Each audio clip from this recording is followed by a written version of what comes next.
무도회 속에서 예배의 자리에 함께 하시는 모든 성도님들을 주님의 이름으로 환영하고 축복합니다.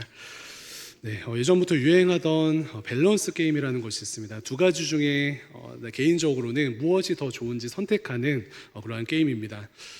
한번 해보도록 하겠습니다. 전제는 제가 두 가지 이제 옵션을 선택 사항을 드리는데 평생 둘 중에 하나만 선택해야 된다라는 이렇게 전제 조건으로 마음속에 한번 결정을 해보시면 좋겠습니다. 예를 들어 짜장과 짬뽕을 이제 말씀드리면은 평생 짬뽕은 못 먹는다 이렇게 선택하시는 것이죠. 먼저 음식으로 가면요, 탕수육과 양념치킨 두 가지 밸런스 게임 해보겠습니다. 평생 이제 하나는 계속 먹을 수 있고 하나는 못 먹게 된다라는 전제를 했을 때 어떻습니까? 탕수육이 더 좋으신가요? 양념치킨이 더 좋으신가요? 두 번째는 에어컨이랑 난방 둘 한번 선택해 보시면 좋을 것 같아요. 1년 중에 에어컨만 이제 틀 수 있다, 혹은 난방만 틀 수 있다. 어려운 선택이죠. 결정이 되셨나요? 세 번째는 좀 애매한 선택일 수 있는데 치약과 칫솔 중에 한번 선택해 보도록 하겠습니다. 치약과 칫솔, 평생 둘 중에 하나만 쓰실 수 있습니다. 네 번째는 휴가철 이제 하고 있는데 바닷가와 등산 둘 중에 하나를 선택해 보도록 하겠습니다. 많이들 바닷가를 선택하시죠. 신앙적인 것으로 좀 넘어가 보면은 수요 예배와 금요 기도회 둘 중에 하나만 선택하면은 둘 중에 뭐만 나오시겠습니까? 선택이 되시나요? 둘 다 나오면 좋은데 마지막으로는 말씀 묵상과 기도를 드려보겠습니다. 평생 이제 기도만 하시거나 아니면 말씀 묵상만 하실 수 있는 이런 밸런스 게임이 요즘 이제 젊은 청년들한테 유행을 하고 있습니다. 이처럼 신자된 우리의 삶에도 선택이라는 것이 있고요. 선택의 기로 앞에서 우리는 항상 이제 선택하곤 합니다. 본문의 수신자인 에베소 교회를 볼 때에 오늘 이 설교의 제목처럼 밸런스 게임이 생각나는 이유가 바로 여기 있는데요. 사도 바울이 너무나도 사랑하는 에베소 교회는 사랑을 행하는 것과 또 진리를 강하게 지키는 이 두 가지 사이에 긴장이 있는 그러한 교회입니다. 교회 외부적으로는 로마 제국의 박해와 또 우상숭배 유혹이라는 위협이 있습니다. 반면에 내부적으로는요, 거짓 교사와 이단들의 공격에 대응해야 하는 그런 어려움들이 있었습니다. 이단들의 모습은 어떠합니까? 영지주의 이단들이 이제 만연하였는데 영은 선하고 육은 악하다라고 함으로써 악한 육체가 저지르는 많은 행위들이 사실 이렇게 죄가 되지 않을 수 있다라고 주장을 하였습니다. 이런 주장 가운데 하나님께서 주의 피로 세우신 교회의 거룩함과 또 순수성을 상실하게 만드는 그러한 어려움이 있었습니다. 근데 에베소 교회는 사도 바울과 사도 요한의 헌신과 사랑으로 이러한 여러 가지 이단의 사상과 혹은 거짓 교사들에 대해서 단호한 입장을 취해왔던 것 같습니다. 그래서 요한계시록 2장에 에베소 교회를 향한 주님의 평가가 이러합니다. 2장 2절부터 3절 말씀을 제가 읽겠습니다. 내가 내 행위와 수고와 내 인내를 알고 또 악한 자들을 용납하지 아니한 것과 자칭 사도라 하되 아닌 자들을 시험하여 그의 거짓된 것을 내가 드러낸 것과 또 내가 참고 내 이름을 위하여 견디고 게으르지 아니한 것을 아노라. 에베소 교회는 수고하며 인내하고 악한 자들을 용납하지 아니하고 오히려 거짓 교사들을 드러내었습니다. 예수의 이름을 위해서 견디고 게으르지 아니한 삶을 살아낸 소위 멋진 신앙인이었습니다. 고린도전서 15장에는 사도 바울이 에베소에서 맹수와 더불어 싸웠다라고 기록을 하는데 에베소에는 맹수와 싸워야 할 정도의 험난한 신앙의 여정이 있었음을 우리는 알 수가 있습니다.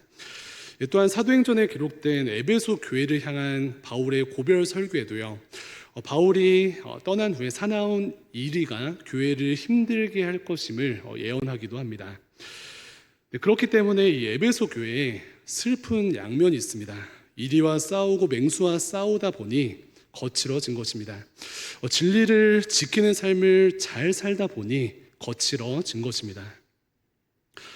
이러한 슬픈 현실 앞에 신자된 우리는요, 먼저 이 땅에서의 한계를 인정해야 합니다. 이 땅에서는 어떠한 소위 장치 없이는 한쪽으로 치우칠 수밖에 없는 성도의 한계, 한쪽으로 치우칠 수밖에 없는 가시적 교회의 한계가 있음을 우리는 인정해야 합니다. 가족을 너무나도 사랑해서 그 사랑 때문에 가정 안에서 혹은 세상에서 지나친 열심을 내다가 거칠어집니다. 그래서 너무 사랑해서 사랑을 잃어버리는 역설된 삶을 성도된 우리는 살고 있습니다. 그래서 우리는 이 한계를 가지고 예수 그리스도의 십자가 앞에 나아가야 합니다. 하나님, 저는 저의 삶은 이러합니다. 균형 잡는다고 씨름하였지만 험한 세월 가운데 혹은 제가 죄인이어서 이렇게 치우친 삶을 살아왔네요 라고 고백하며 신자된 우리 한계를 인정할 수 있어야 합니다. 진리를 지키다가 거칠어지고요, 진리를 지키다가 사랑을 잃어버린 에베소 교회인데요, 교회 가운데 반대의 치우침도 마땅히 있을 것 같습니다. 진리를 수호하다가 사랑을 잃어버린 것과 반대되는 삶의 모습인데요, 사랑이 너무나도 중요해서 옳은 것을 차마 이야기하지 못하는 삶이 있습니다. 누군가와의 혹은 어떤 공동체와의 혹은 나 자신과의 관계에 있어서 사랑이라는 너무나도 귀중한 것을 잃기가 싫어서 옳은 말을 하지 못하는, 진리를 이야기하지 못하는 삶을 살아내는 것입니다. 사랑을 잃기 싫어서 진리를 추구하지 못하는 삶을 살아가는 것이죠.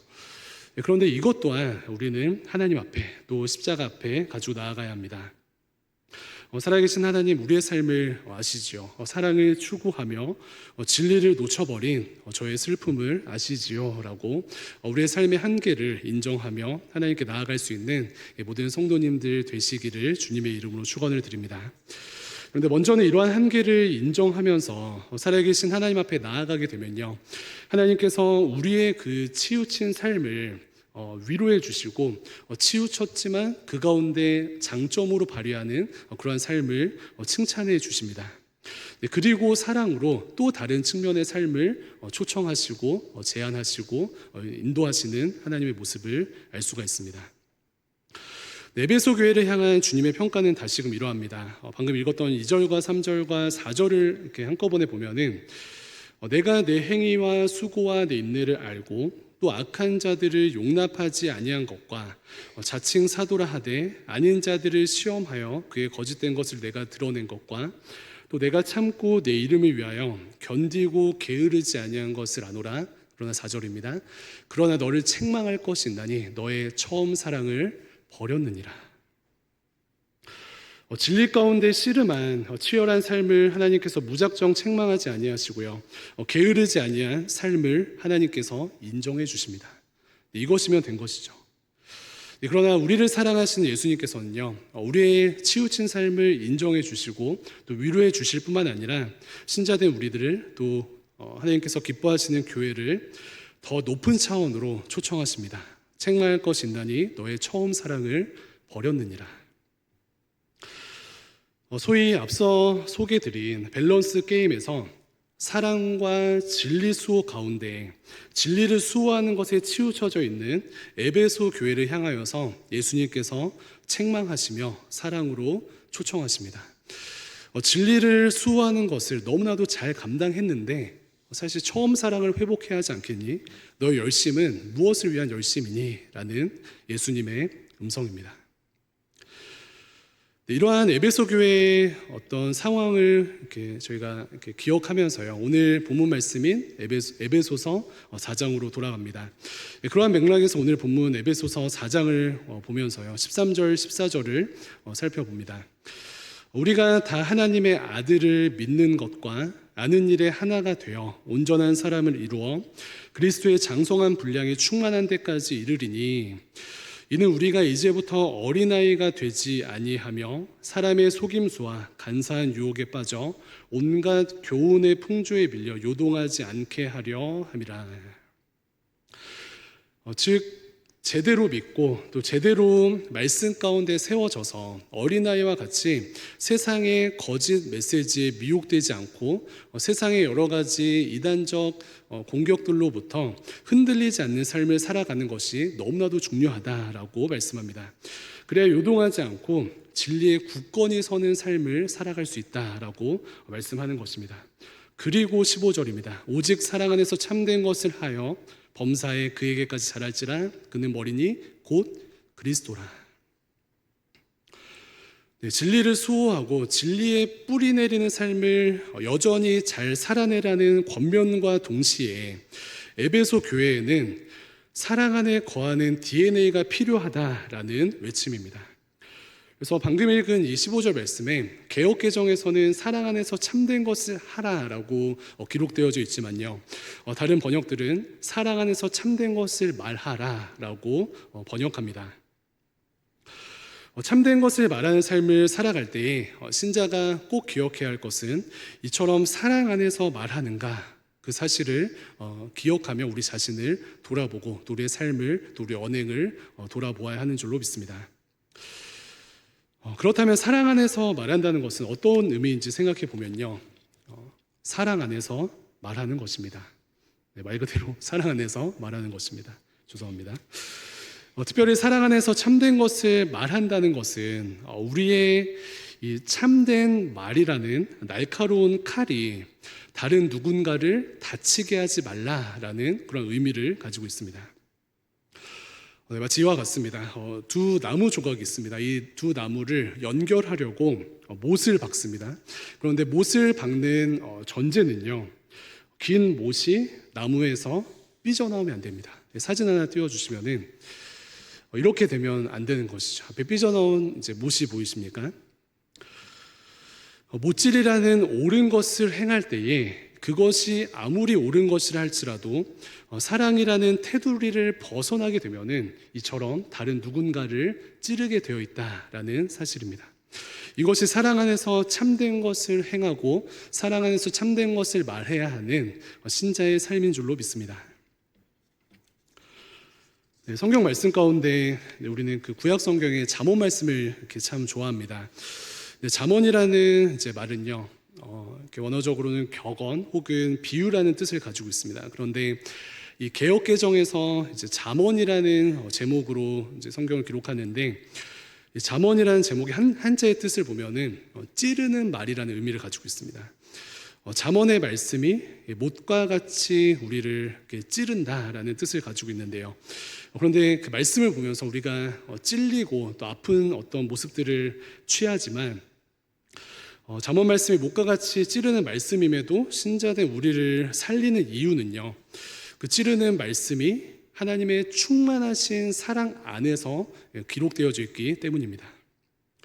그래서 그 때문에 아무리 그 말씀들이 날카롭고 아무리 그 말씀들이 신자된 우리의 삶을 찌른다 할지라도 그리스도의 충만하신 사랑 안에 있기 때문에 결국은 우리를 살리는 줄로 믿습니다. 이처럼 오늘 말씀 따라서 사랑 안에서 참된 것을 말하시는 모든 대광의 성도님들 되시기를 주님의 이름으로 축원을 드립니다.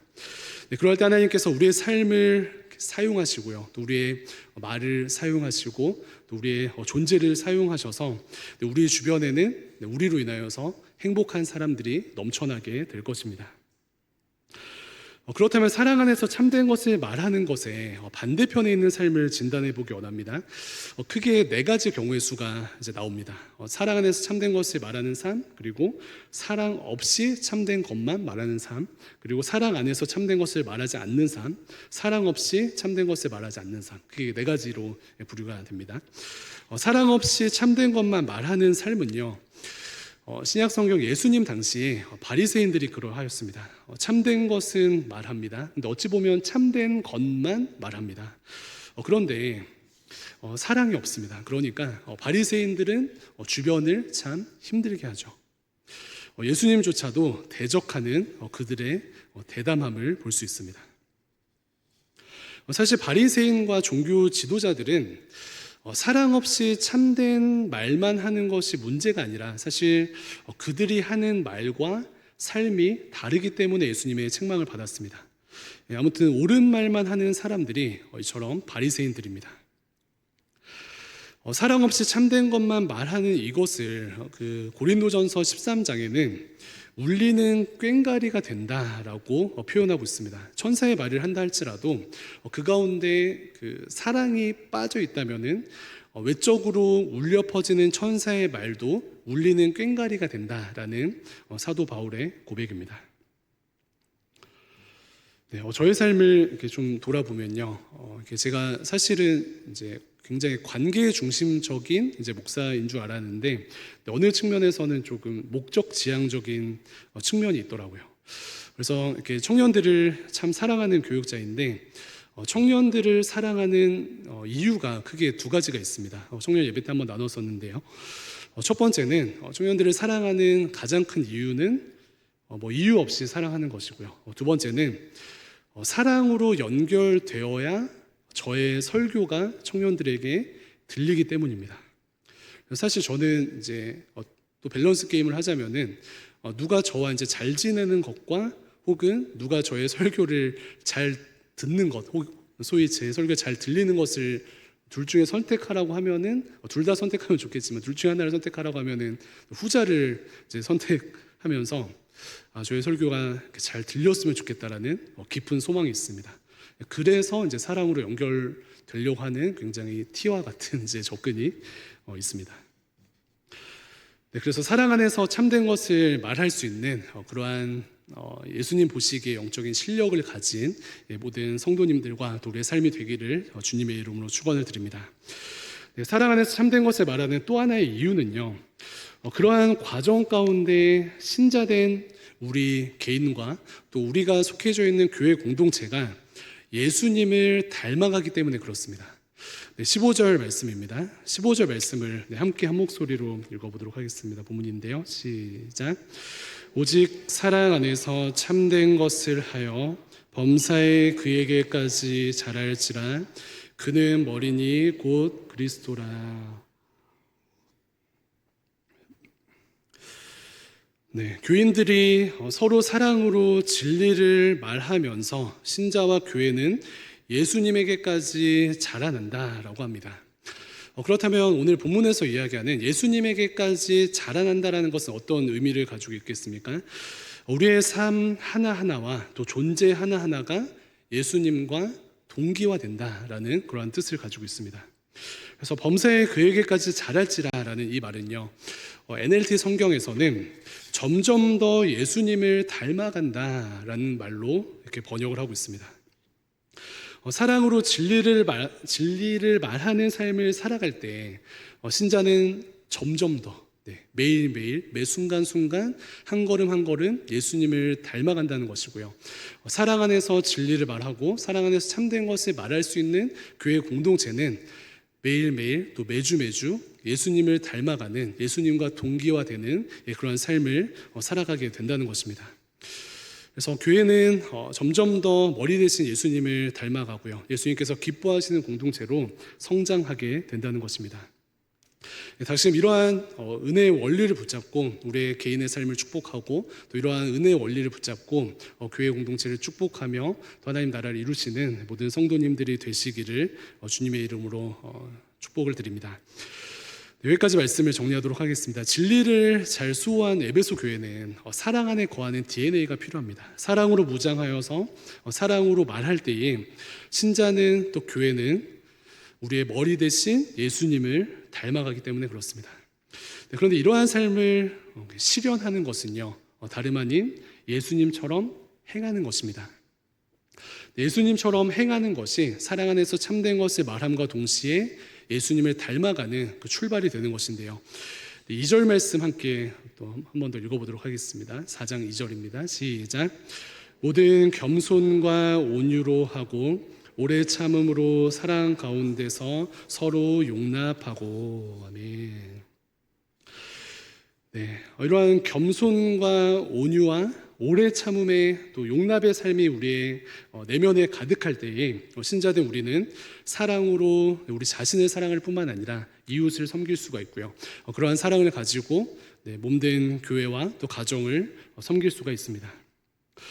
그렇다면 모든 겸손과 온유, 오래 참음과 용납이란 이러한 모습들은 사실 누구의 모습입니까? 우리가 잘 아는 것처럼 우리를 사랑하시는 예수님의 모습입니다. 네, 사랑으로 진리를 말씀하시는 예수님과 동행하게 될 때에 우리는 겸손과 온유와 오래 참음과 용납의 삶을 살아가고 사랑 안에서 참된 것을 말하며 결국 우리의 지혜의 근원 대신 예수님께 자라갈 수 있는 은혜의 선순환에 거하게 될 줄로 믿습니다.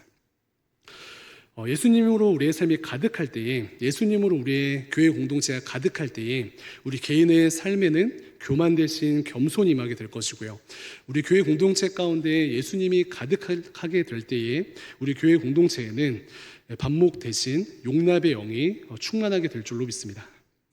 그래서 이러한 성도된 우리 자신을 통하여서 우리 교회 공동체가 살아나고 또 우리의 심령도 살아나고 우리와 연결된 모든 이웃들이 예수님을 닮은 여러분들을 통해서 살아가는 은혜가 있으시기를 주님의 이름으로 축원을 드립니다.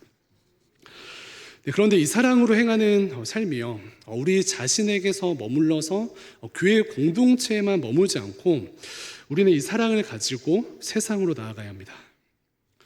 교회 안에서의 충만한 사랑을 교회 안에서만 머무르는 것이 아니라 가정으로, 이웃으로, 일터로, 또 세상의 모든 영역 가운데 또 믿지 않는 분들을 향해서 나아가야 합니다.